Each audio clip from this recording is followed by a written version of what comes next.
Hello বন্ধুরা, তোমরা কেমন আছো? আশা করি অনেক ভালো আছো। আমি অনেক ভালো আছি। আজ তোমার জন্য নতুন একটা ব্লগ নিয়ে চলে এসেছি।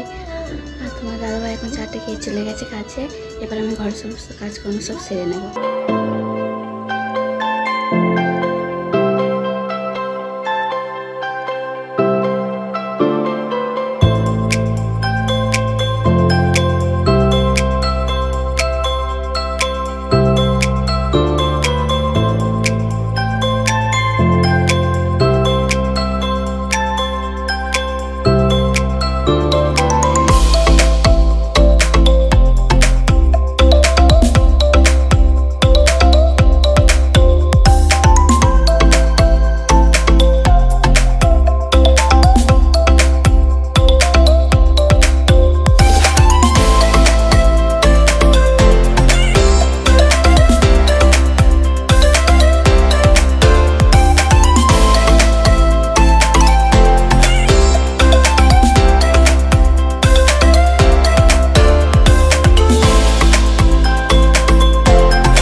আমার ঘরের কাজ কমপ্লিট হয়ে গেছে। এবার আমি নোংরা কাপড় জামাগুলো সব কেচে নেব।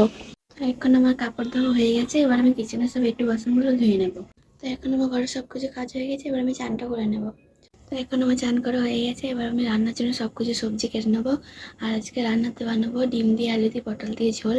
চলো এবার আমি সবজিগুলো কেটে নিই, তারপর তোমার সঙ্গে দেখা হচ্ছে। আমি ডিমটা ভালো করে ভেজে নেবো। এই যে আমার ডিম ভাজা হয়ে গেছে। এবার আমি অল্প জিরে দিয়ে দেবো। এবার পেঁয়াজও দিয়ে দেবো। পেঁয়াজটা ভাজা হয়ে গেছে। এবার আমি টমেটোটা দিয়ে দেবো। আলু পটলটা দিয়ে দিয়েছি, আর উপর থেকে একটু হলুদ আর নুন দিয়ে দিয়েছি। এবার আমি আস্তে আস্তে মশলাগুলো সব দিয়ে দেবো।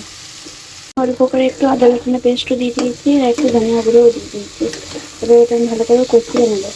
চলো, তো এখন আমার রান্না করা হয়ে গেছে। আর তোমার দাদাভাই খেতে চলে এসছে।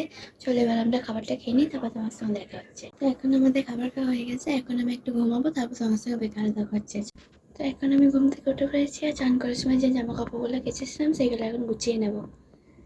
এইদিকে রাখা আছে, এগুলো সব গুছিয়ে নেবো। চলো, আমার জামা কাপড়গুলো সব গুছানো হয়ে গেছে। এবার আমি এগুলো রেখে দেবো। তো রাতে রান্না করলাম, ভাজা রাঁধছিলাম, মুখে দেবে বাবা। তো বাবা তো রাতে রুটি খায়, তার জন্য আমি এখন আটাটা মেখে দেবো রুটি বানানোর জন্য। চলো, এখন আমার আটা পাকানো হয়ে গেছে। এবার আমি রুটিটা বানিয়ে নেবো। চলো এবার আমরা খাবারটা খেয়ে নিই, তারপর তোমার সঙ্গে দেখা হচ্ছে। এখন আমাদের খাবার খাওয়া হয়ে গেছে। আর সবাইকে জানাই শুভরাত্রি। এবার আমরা শুভ। আর তোমার সঙ্গে অনেক ভালো থেকো, সুস্থ থেকো। তো যাওয়ার আগে আমার চ্যানেলটিকে সাবস্ক্রাইব করে দিও। চলো, বাই।